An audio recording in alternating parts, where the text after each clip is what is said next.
Hey everybody, Ritchie Yip here. Today we are talking about Robert Cialdini's The Psychology of Influence. Really cool book. I think it's critical reading for anybody that owns a business or for anybody who's in sales. Really important to read. I first read this book thinking like 98 or 99. I just kind of just saw it in the local bookstore. It was like right there front and center in display, and I picked it up. I had no idea it would be so influential in my life, but also it has become just a staple.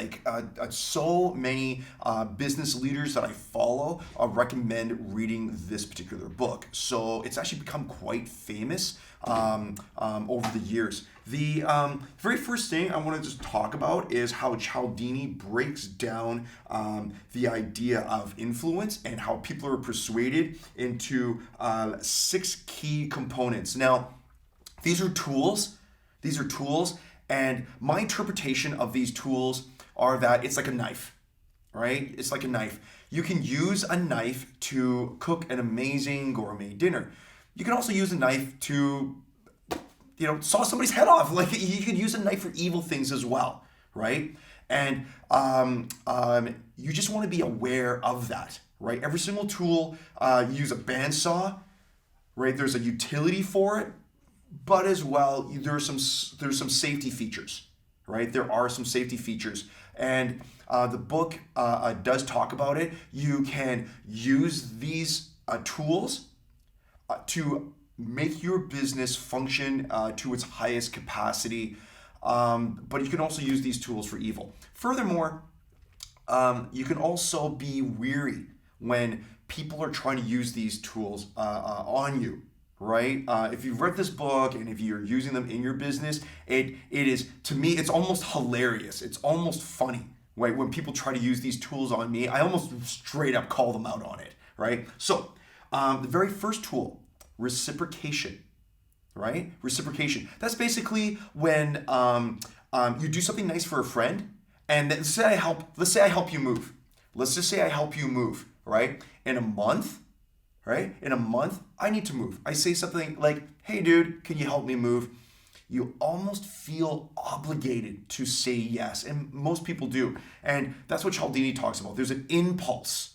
There's an impulse for us to help those who have helped us first. Now, that's basically the foundation of my business. That is the foundation of my business. For our martial arts school, we promote our martial arts school through our blog. There's hundreds of articles totally free on our blog. How to do a sidekick, how to do an armbar, how to do a guillotine choke, how to pass guard.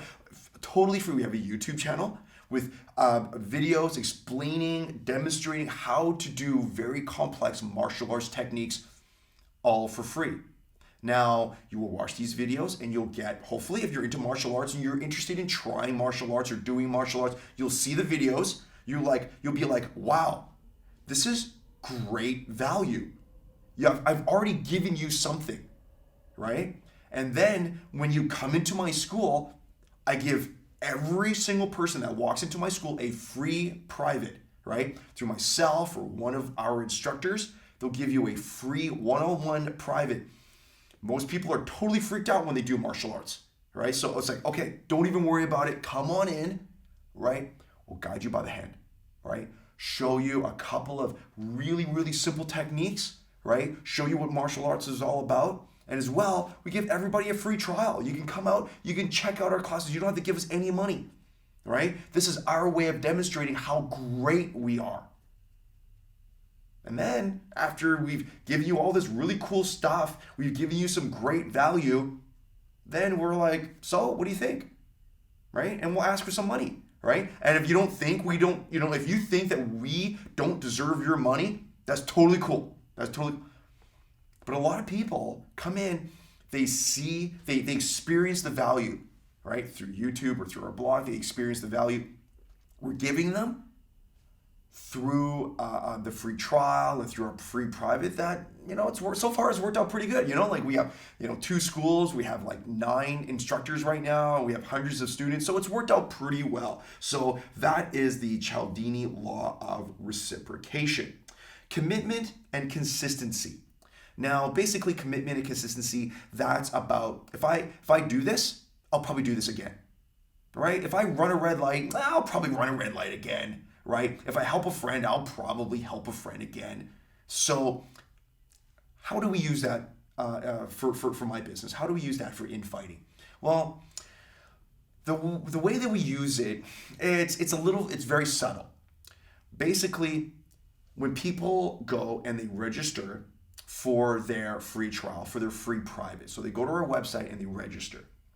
Basically, a page pops up, all right, on our website, and it says something like, and we're very polite and it's very, very nice and it's kind of funny, but basically we say something like, unless you're absolutely serious, don't even bother coming in, right? If unless you're totally dedicated to changing your life, to making a positive change to your lifestyle, don't waste my time, don't waste your time, right? And then there's a big button, click here, and it says something like, yes, I am committed to making a positive change in my life. Big button, click, and then it completes your registration, right, to come in for the free trial. But that's what we do. And it just allows us to make sure that you are committed, right? Just allows us to make sure that if you're coming in, that you're not there to cause trouble, you're not there to hurt people. You really want to go and change your life for the better. So that's how we use that Cialdini principle of commitment and consistency. Cialdini talks about social proof. So what's social proof? Social proof is like if I got George Clooney to say like Ritchie Yip and his band of instructors at infighting training centers is awesome, our school would blow up. Like there would be so many people. Like it would just be huge because we have George Clooney, a person with high status, saying that we're great, right? Social proof is also having lots of students.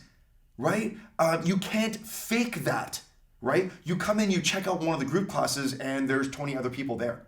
Like, it's like a busy restaurant. It's like a nightclub with a huge lineup, right? Like, this restaurant's gotta be good if there's all these people here. This nightclub has gotta be fantastic if there's all these people waiting, right, to use it. Basically, it's the herd mentality, right? So, authority.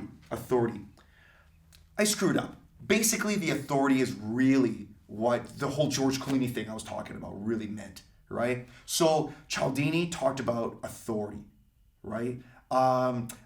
If I got George Clooney to talk about the business, that's when it would blow up, all right? Now, also, I sell the school because I try to be an authority, right? Like I try to I try to have a YouTube channel. I try to put stuff up on my blog, right? You look at the blog and there's like 200 articles and they're like, you look through them and like, they're largely written by me, right? I think like every single one of them, except for maybe 2 or 3 are not written by me, right? So you look through that, it's like, wow, this guy knows a lot. He's got 200 articles and also YouTube videos. I got like, I don't even know how many. Hundreds, like over 400, I think, right? So it creates an authority figure, right? And like the thing is that really anybody can have a YouTube channel. Anybody can have a blog. You just got to go and put stuff out there, right? But it's weird when people see me on YouTube and then they see me in the school. And I've had people come up to me on the street and they're like, "You're Ritchie Yip. I've seen your YouTube videos." And you can, I'm like, "Hey, man. Hi." I shake their hand and stuff, and they're like, "Wow, this is so cool. You're Ritchie Yip." And I'm like, "It's cool. It's really, really nice." But I'm like, you could have a YouTube channel. You could have a YouTube video, right? So, it's weird how like YouTube kind of is like, basically it's like having your own television station, right? And people still see the idea of having a television station as as being an elite thing, right? What's the next thing that Cialdini talks about? Talks about liking. Being likable is huge, right? If you like somebody, you'll probably listen to their advice, right? You'll probably buy something from somebody who you really, really like, right? So being likable is really important if you are in sales and if you own your own business. Really critical. Basically, I try to be as amiable as possible. I try to be as warm and as welcoming when people come into the school for the very first time. It is it's what I encourage all of my instructors to do. To be really warm, to be really welcoming. It's really the foundation of the school in order to build a sense of community, right? So being very, very likable is critical in order to possibly sell your service, right? Last thing that Cialdini talks about is scarcity. Basically, it's the whole like, by now there's only two left kind of a thing, right? We don't use that too much. Sometimes what we'll use in my business is for scarcity. It's almost like a time constraint in the sense that this offer is only available for a limited time, right? So it's your limited time offer, right? So it's a scarcity but with time, right? That's how we use it in our business. And it's funny, right? You when I go and buy something like, I don't know, like a stereo or something like that, and the salesperson will say something that's like, "Oh, there's only two of these left," right? And I'm like, "Come on, man. There's really not two left. And if I really wanted to, I could just order one from online, or I could have you order it for me. There's really not two left, right?" And I say that, right? So my point is just by understanding these principles, it's really interesting how they're used in marketing everywhere, right? And how you can use it in your business so that way your business is performing at its highest level. And so that way you also don't fall prey to someone who is using some of these tactics in an unethical manner. So the Psychology of Influence by Robert Cialdini, great book. Definitely check it out.